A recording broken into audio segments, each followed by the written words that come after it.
Donc là, actuellement, je vous présente la plateforme Data Comply One. Je suis connectée, donc évidemment, sur un espace qui est fictif, pour vous montrer un petit peu comment fonctionne cette démarche pour pouvoir initier votre conformité ou la mettre à jour. Data Comply One, pour ceux qui ne nous connaissent pas, donc comme je vous le disais avant, le logiciel s'appelait Mission RGPD. On a été créé par deux expertises, le cabinet Simon Associé et l'expert Visiative, donc, qui est plutôt sur l'aspect logiciel. Et de ces synergies est né Data Comply One, donc un logiciel pour vous aider à piloter votre conformité. Aujourd'hui, concrètement, comment ça se passe quand on démarre avec Data Comply One? Donc, qu'on ait déjà commencé sa mise en conformité ou qu'on soit complètement débutant, parce que ça arrive, même si le RGPD n'est pas nouveau, on a des cas d'entreprises qui démarrent leur conformité. Donc, on est là aussi pour les accompagner, identifier clairement les points sur lesquels il faut s'améliorer, quelles sont les priorités, et bien sûr, vous aider à fournir ensuite des preuves de votre conformité. Pour cela, on a mis en place donc la démarche de passe RGPD que vous avez, qui est matérialisée juste ici, là, dès ma page d'accueil, où je vois que je vais pouvoir faire un diagnostic. Ensuite, j'aurai une feuille de route pour enfin arriver à valider mon pass RGPD. Là, sur l'espace sur lequel je me trouve, j'ai un utilisateur qui est l'équivalent d'un DPO groupe, donc il va pouvoir piloter les différentes conformités depuis un seul et même espace. Donc par exemple, sur ma société mère, fictive qui s'appelle Tech&See, j'ai ici, une démarche qui a été 100 % complétée. Mon utilisateur a bien fait son diagnostic, sa feuille de route, il a obtenu son pass et il a, son score qui est à 100 %. Sur les filiales, mon utilisateur a décidé d'avoir des diagnostics, des feuilles de route différentes. C'est possible dans la plateforme, on vous laisse les 2 options. Soit vous faites un diagnostic groupe, à ce moment-là, tout ce que vous faites, c'est fait sur une seule et même feuille de route, donc vous complétez une seule fois les documents, et cetera. Soit vous pouvez avoir le choix d'avoir différents passes, d'avoir différentes feuilles de route. C'est souvent utile quand on n'a pas les mêmes acteurs, par exemple, qui vont devoir travailler sur les tâches. Si on a aussi des sociétés qui ont des activités ou des fonctionnements qui sont complètement différents, à ce moment-là, on peut décider d'avoir plusieurs diagnostics, plusieurs feuilles de route et différents passes à valider. Donc là, j'ai fait le choix de créer avec vous un nouveau diagnostic pour que vous puissiez voir un petit peu comment ça fonctionne. Donc sur le diagnostic, j'ai déjà commencé un petit peu à répondre aux questions, bien sûr, pour qu'on puisse gagner du temps. Je vais vous montrer rapidement, donc là, j'ai la vision de tous mes diagnostics qui existent, celui qui a été fini à 100 % et celui sur lequel on va travailler ensemble, qui est en cours, qui est fait sur ma filiale. Donc on va ouvrir ensemble ce diagnostic. Là, vous voyez, j'ai une liste de questions organisée ici en différentes sections, à travers lesquelles je peux naviguer facilement. Je peux décider d'aller sur le sujet commerce ou sur l'informatique et ensuite je déroule mes questions. Donc là, comme je vous disais, j'ai complété déjà quelques éléments pour qu'on puisse avancer plus rapidement ensemble, mais vous montrer quand même un petit peu le fonctionnement de ce questionnaire. Au niveau du diagnostic, donc on vous pose des questions qui sont vraiment très pratico-pratiques, pour vous aider clairement à comprendre les enjeux de la conformité et identifier des points d'amélioration, comme je vous disais tout à l'heure. Donc le but, c'est vraiment d'aller dans le détail, de voir si tout le monde est bien informé, si vous avez bien les clauses dans les contrats, si vous avez bien des moyens d'exercice de droit pour toutes les catégories de personnes, etc. Évidemment, vous avez à chaque fois pour les questions des petites précisions, avec des exemples et aussi des infobulles qui apparaissent quand vous survolez les questions, pour vous aider à comprendre vraiment le contexte. Puisque ce diagnostic, vous pouvez très bien le faire en autonomie dans la plateforme, il est disponible pour tous nos utilisateurs. Donc vous pouvez très bien, même si vous êtes novice, répondre au questionnaire et même faire participer si vous le souhaitez. Vous pouvez inviter des utilisateurs si vous voulez, par exemple, que l'équipe RH vienne compléter les informations, que le commerce vienne à son tour compléter les questions qui le concernent, etc. Donc on peut travailler à plusieurs sur ce questionnaire. En tout cas, il est fait pour s'adapter à tout le monde et être compréhensible, même par des novices. Pour chaque question, vous avez à chaque fois les réponses oui, non et non concernées qui sont proposées, puisque ça arrive que certaines questions ne concernent pas votre activité, par exemple. Et vous avez aussi systématiquement un champ commentaire qui peut vous permettre d'apporter des précisions sur la question et sur la réponse surtout que vous apportez. Donc là, par exemple, on va compléter ensemble quelques questions qui me restent à terminer. J'avais simplement enregistré et fermé mon diagnostic, puisque je peux le faire en plusieurs fois, bien sûr, revenir dessus plus tard. Là, le but, c'est qu'on le finalise ensemble pour qu'on ait ensuite la feuille de route. Donc là, par exemple, on me demande si je fais appel à un prestataire pour le recrutement de mes équipes. Je peux dire que non, pour l'instant, on n'a pas recours à ce genre de prestataire. On me demande ensuite si, lorsqu'un candidat n'est pas retenu dans le cadre du recrutement, mais qu'on souhaite conserver son CV, est-ce que j'ai son accord? Pour le moment, je peux considérer que non. On conserve simplement le CV sans demander le consentement du candidat. Quand on conserve le CV, est-ce qu'on supprime bien au bout de 2 ans? Bah là, pareil, hein, je peux considérer que je suis une société un peu novice sur le sujet. Je n'ai pas mis en place les durées de conservation, donc non, on garde des CV sans faire attention, sans supprimer les CV au bout d'un certain temps. Et si jamais le CV ne me paraît pas pertinent de le conserver pour plus tard, est-ce que je le supprime bien? Ça, je peux considérer que oui. Si mes candidats, je vois qu'ils ne sont pas du tout qualifiés pour, par exemple, les postes qu'on propose, à ce moment-là, oui, j'ai le réflexe de supprimer, c'est déjà pas mal. Est-ce que j'utilise des logiciels pour les RH? Bah, je peux dire que oui, on peut utiliser un logiciel de paye, un logiciel pour les absences, etc. Est-ce que j'ai des prestataires externes? Non, ça peut être tout géré en interne. Est-ce que j'ai bien l'accord du collaborateur quand je veux utiliser son image? Je peux considérer que non pour le moment. Est-ce que j'informe les collaborateurs? Oui, je peux avoir une mention dans mes contrats. Est-ce qu'on a bien aussi une clause de confidentialité? Ça, je peux considérer que oui, pour l'exemple, on peut dire qu'on l'a.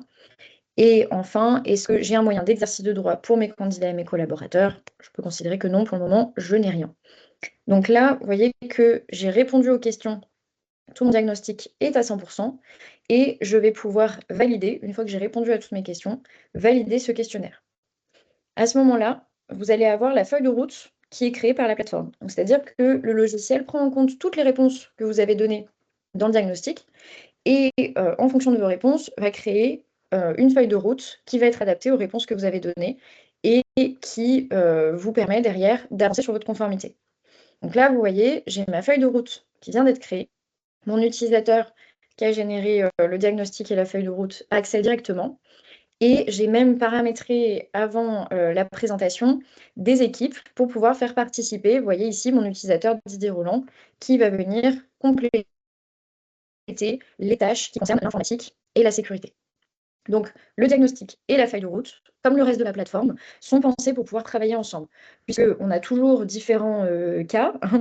On a le cas où on a un DPO, un référent RGPD, puisqu'on n'est pas toujours obligé d'avoir un DPO, un référent RGPD qui va travailler seul sur la plateforme et qui va aller voir ses collègues et leur dire bah, il faut compléter tel document, il faut m'aider à compléter le registre, qui va poser des questions, qui va être vraiment très actif dans la mise en conformité et qui va vraiment prendre en main ses collègues pour pouvoir récupérer les informations, etc.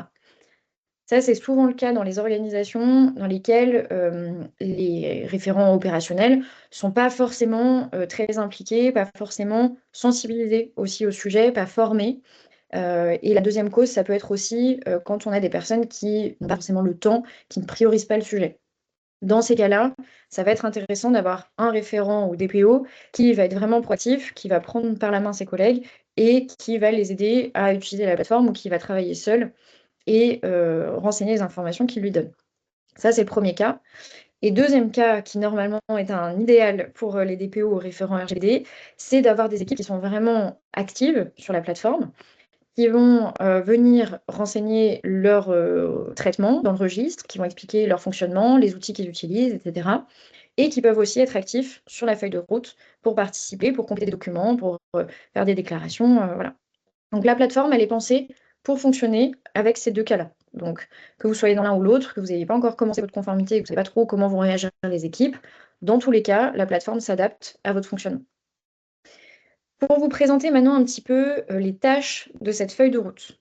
Donc là, évidemment, je suis à 0, hein, puisqu'on vient de générer cette feuille de route. Je vais avoir différentes tâches à traiter. Donc chacune est listée ici.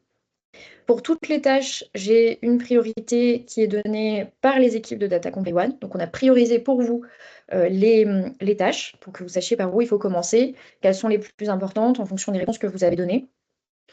Une gestion des équipes, forcément pour pouvoir répartir aussi les tâches en fonction des différents opérationnels si vous voulez travailler à plusieurs. Les intervenants, évidemment, qui apparaissent, votre progression, l'état et des tags avec des thématiques pour vous y retrouver. Le but de cette feuille de route, c'est donc de vous donner les clés en fait, pour pouvoir avancer dans votre conformité. Peu importe à quel stade vous êtes de votre conformité, si vous êtes débutant, bah, forcément, vous allez avoir tout à faire. Et si vous êtes plutôt avancé dans votre conformité, vous êtes plutôt à un stade de pilotage, par exemple, le diagnostic et la feuille de route sont quand même utiles, puisque vous allez le voir, ils vous permettent de valider que ce que vous avez mis en place, c'est bien complet, c'est toujours à jour, centraliser les informations dans la plateforme. Donc c'est quand même intéressant, même si on est déjà à un stade avancé de sa conformité. Pour parler un petit peu des tâches et de leur contenu. Donc on va avoir différents types de tâches, certaines où on vous demande d'utiliser la plateforme et ses applications surtout. Donc par exemple le registre, par exemple la gestion des incidents si jamais vous en avez déjà eu, vérifier que ça soit bien documenté. Ça peut être aussi l'utilisation de l'écosystème pour lister ses sous-traitants, déposer les DPA, etc. Donc ça va être vraiment propre à des fonctionnalités de la plateforme. Et vous avez certaines tâches qui concernent plutôt la documentation. Donc, ces tâches-là, on vous demande systématiquement, donc là par exemple, informer les candidats pour le recrutement, parce que tout à l'heure, dans le diagnostic, j'ai dit non, je n'informe pas les candidats pour le recrutement. À ce moment-là, vous avez systématiquement un document modèle qui vous est proposé par la plateforme. Ce document, donc c'est un document Word que vous pouvez télécharger tout simplement en un clic ici, et ensuite pouvoir le compléter, le personnaliser en fonction de vos particularités. Une fois qu'il est complet, vous avez juste à le déposer ici en pièce jointe. Donc là, bon, pour l'exemple, je vais reprendre le document tel quel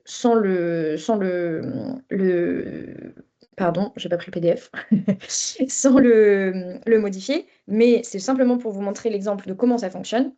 Donc là, j'avais un document personnalisé avec les informations de ma société, Tech & See, etc., comment on fonctionne, comment est-ce que j'informe, moi, c'est les clients, et je vais avoir toutes les informations nécessaires. Je peux ajouter en commentaire que les candidats, par exemple, sont informés via le site internet, sur le site internet, dans la politique de confidentialité, puisque c'est quelque chose qui est possible, hein. Et à ce moment-là, je vais pouvoir terminer ma tâche, puisque j'ai bien déposé le document, j'ai expliqué comment est-ce que je le communiquais, et je peux le terminer.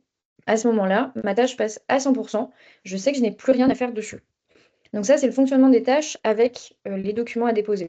Je télécharge le modèle.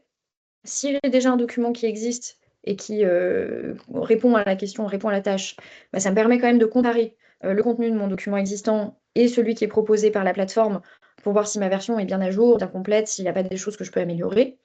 Une fois que j'ai mon document final, je le dépose. Je peux laisser un commentaire pour dire comment est-ce qu'il est utilisé, communiqué, etc. Je termine ma tâche et à ce moment-là, j'attends mon prochain rendez-vous avec mon coach au cours desquels je valide en fait les différentes tâches de la feuille de route. Donc là, ça veut dire qu'au prochain rendez-vous coach, je pourrai faire valider le modèle que j'ai déposé, mon information, voir si elle est bien complète, s'il y a des améliorations, si mon coach a des conseils pour la communication de documents, etc. Donc c'est un peu ça le fonctionnement des tâches. C'est systématiquement l'utilisateur qui est en autonomie pour faire avancer ses tâches et progresser sur sa feuille de route, et ensuite les faire valider par son coach pour pouvoir attester que le document est bien à jour, bien complet, bien communiqué, etc. Ne demande pas de documents, hein. Vous voyez là, j'ai les petits icônes documents, ça veut dire que j'attends un document derrière. Là, par exemple, j'ai des tâches qui concernent, comme je vous disais tout à l'heure, des applications de la plateforme. À ce moment-là, on vous explique comment faire. Là, je dois me rendre dans l'écosystème pour lister les logiciels que j'utilise au RH, ne pas oublier de les créer dans la plateforme pour ensuite les déclarer dans mon registre, etc. Donc là, par exemple, sur cette tâche, je peux très bien dire que c'est en cours avec l'équipe IT qui va venir m'aider à lister tous les logiciels qui sont utilisés et l'équipe RH éventuellement.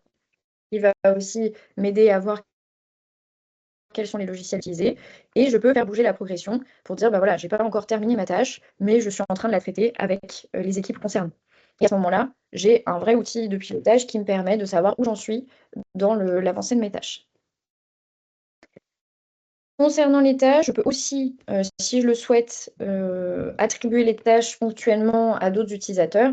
Là, par exemple, sur la clause de confidentialité dans les contrats, bah, j'aimerais bien que, un de mes collègues vienne, m'aider. À ce moment-là, je peux attribuer la tâche à un autre collègue. De son côté, il reçoit une notification lui disant qu'il doit intervenir sur une tâche et m'aider à venir compléter. Donc c'est là aussi où on peut travailler à plusieurs si on le souhaite, pour pouvoir avancer ensemble sur cette feuille de route. Une fois que ma feuille de route avance. Comme je vous disais, je valide les différents points avec mon coach qui va venir valider donc, que les documents sont bien complets et que tout est correct. Pour savoir un petit peu où j'en suis, vous avez systématiquement le pass RGPD qui va évoluer. Donc là, je suis sur la filiale qui vient de valider son diagnostic et qui commence à peine sa feuille de route.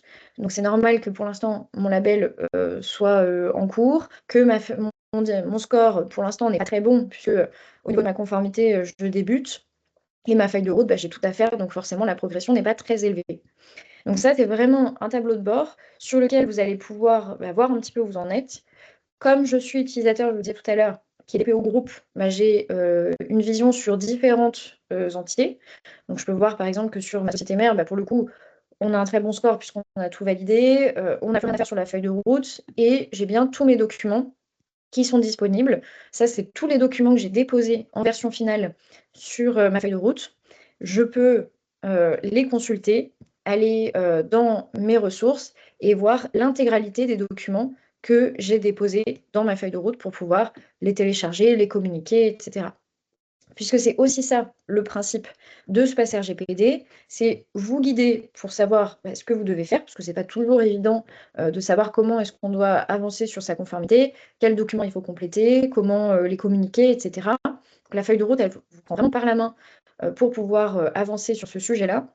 Et ensuite, le but, c'est de pouvoir communiquer sur les efforts que vous mettez en place. Donc c'est pour ça qu'on vous délivre derrière une petite vignette que vous pouvez déposer sur tous les documents que vous produisez, par exemple les documents commerciaux, mais ça peut être aussi sur votre site internet, ça peut être aussi sur toutes les plaquettes, tous les documents voilà, qui sont produits.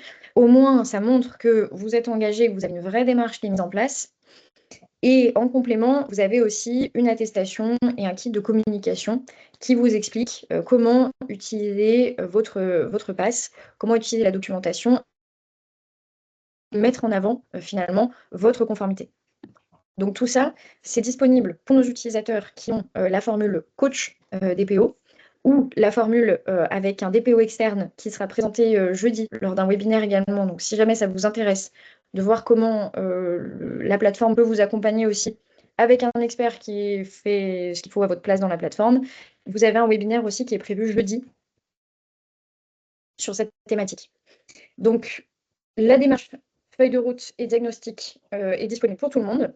Et la validation, évidemment, par un expert des documents et le fait de pouvoir avoir le score A et votre label, tout ça, c'est conditionné, bien sûr, à avoir un accompagnement coach ou DPO externe. Sur l'utilisation du pass, vous avez ensuite aussi la possibilité de télécharger le pass. À ce moment-là, vous avez un fichier zip qui est généré dans lequel vous allez retrouver tous les documents produits. Donc, en cas de contrôle, par exemple, ça peut vous servir pour centraliser toutes les informations, avoir toutes les politiques de confidentialité, toutes vos procédures en cas d'incident, par exemple, ou en cas de demande de droit, comment est-ce qu'on s'organise. Vous avez toutes les informations qui sont disponibles donc, dans ce fichier zip qui peut être téléchargé, vous l'avez vu, en un clic, juste en touchant ce bouton.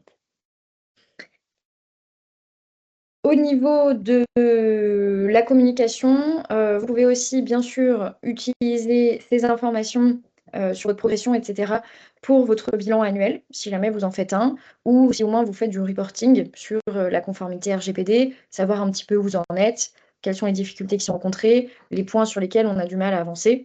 Ça peut arriver, par exemple, que sur les tâches, je ne sais pas, marketing, il y a des choses qui prennent un peu plus de temps à avancer. À ce moment-là, on peut se servir de la feuille de route et des statistiques qui sont proposées pour pouvoir montrer à la direction, par exemple, qu'il y a certains sujets qui sont un peu plus complexes à mettre en place, qui doivent avancer, mais qui, pour l'instant, sont difficiles à traiter, soit parce qu'on manque de moyens, soit parce qu'on manque de temps. Voilà. Donc, c'est aussi un outil en interne pour pouvoir faire du reporting. N'hésitez pas, hein, si jamais vous avez des questions sur la démarche de diagnostic, de feuille de route, sur la documentation. Le fonctionnement de la feuille de route est assez simple à prendre en main. Comme je vous le disais, vous avez aussi bien sûr des explications systématiquement qui vous sont données. Vous avez aussi des petits documents d'aide souvent qui vous sont proposés. Et par exemple ici, une fiche pratique qui vous aide à vous préparer en cas de contrôle de la CNIL. Il y a énormément de documentation qui est très intéressante dans la feuille de route, qui vous aide vraiment quand même à aller à l'essentiel. Le but, c'est bien sûr pas de vous faire produire des documents à foison pour qu'ils ne soient pas utilisés derrière. Le but, c'est vraiment d'aller à l'essentiel, de vous pointer les éléments qui doivent être améliorés et les documents qui sont essentiels à avoir sous la main si jamais vous avez un contrôle ou quoi que ce soit qui est nécessaire. À ce moment-là, vous aurez tout dans la feuille de route qui est prévue. On a fait le tour de cette fonctionnalité donc de diagnostic feuille de route pour obtenir derrière son pass RGPD. Vous avez vu les deux cas de figure, donc avec une société qui démarre son diagnostic et sa feuille de route et une qui a tout validé avec son coach ou son DPO externe. Si jamais vous avez des questions par rapport à cette fonctionnalité et sur la plateforme en général, n'hésitez pas à nous contacter. Vous pouvez bien sûr avoir une démonstration aussi de l'intégralité de la plateforme. Aujourd'hui, on faisait surtout un focus sur cette fonctionnalité-là de pass RGPD et pour démontrer sa conformité. Mais vous avez bien sûr aussi d'autres présentations qui sont possibles sur l'intégralité des applications de la plateforme et aussi les nouveautés qui vont arriver prochainement, avec notamment les réglementations comme NIS 2, DORA et l'IA Act. Donc n'hésitez pas, vous retrouvez aussi sur notre site internet tous les prochains webinaires et ceux qui sont déjà passés. Donc si vous souhaitez, je vais vous partager le lien dans les commentaires. Mais n'hésitez pas aussi à passer par notre site pour avoir toutes les dernières informations sur la plateforme. Je vois qu'on avait une question qui concerne les diagnostics. Faut-il effectuer tout le diagnostic si on souhaite utiliser des CO uniquement en 2001 ou seulement informatique et IT? Alors, le diagnostic, il est pensé pour la démarche conformité RGPD. Bien sûr, il va y avoir des liens avec les sujets comme ISO, que ça soit 27001 ou 14001, peu importe, mais il va y avoir des sujets, bien sûr, qui sont communs. Par exemple, la politique de sécurité du système d'information, elle est importante pour démontrer les mesures de sécurité en termes de RGPD, mais elle est aussi demandée dans le cadre de l'ISO 27001 et d'autres conformités, notamment NIS 2, etc. Donc, ce diagnostic, il est pensé spécifiquement pour le RGPD, mais bien sûr, il va y avoir des liens externes. Par contre, pour avoir la feuille de route et la démarche de labellisation RGPD, il faut bien sûr répondre à toutes les questions, donc pas uniquement l'informatique. Là, vous allez avoir l'obligation de compléter toutes les informations du DIAG pour pouvoir derrière avoir votre feuille de route qui potentiellement vous aidera dans le cadre de l'ISO 42001. Mais ce n'est pas la finalité de cette feuille de route et de ce diagnostic. Le diagnostic, celui-là en tout cas, il est vraiment pensé pour le RGPD, vos démarches de conformité, comment la mettre en place et comment avancer. Donc, je pense avoir répondu à votre question. Donc, la plateforme, aujourd'hui, si on veut l'utiliser, ça sera pour le RGPD dans sa globalité. Si ça a un lien avec d'autres réglementations, j'ai envie de dire, ça sera tant mieux pour vous, ça sera fait de gagner, mais on ne fait pas de conformité ISO 42001 pour l'instant dans la plateforme. N'hésitez pas si vous avez d'autres questions à les poser dans les commentaires ou alors à nous adresser une demande via le site internet directement. Et puis, écoutez, je vous souhaite une très bonne journée. Je vous partage quand même dans la conversation le lien vers les webinaires pour que vous puissiez aussi suivre les prochaines actualités. Et puis, écoutez, au plaisir de vous revoir prochainement dans le cadre d'accompagnement, je l'espère. Je vous souhaite une très bonne journée et à très bientôt. Au revoir.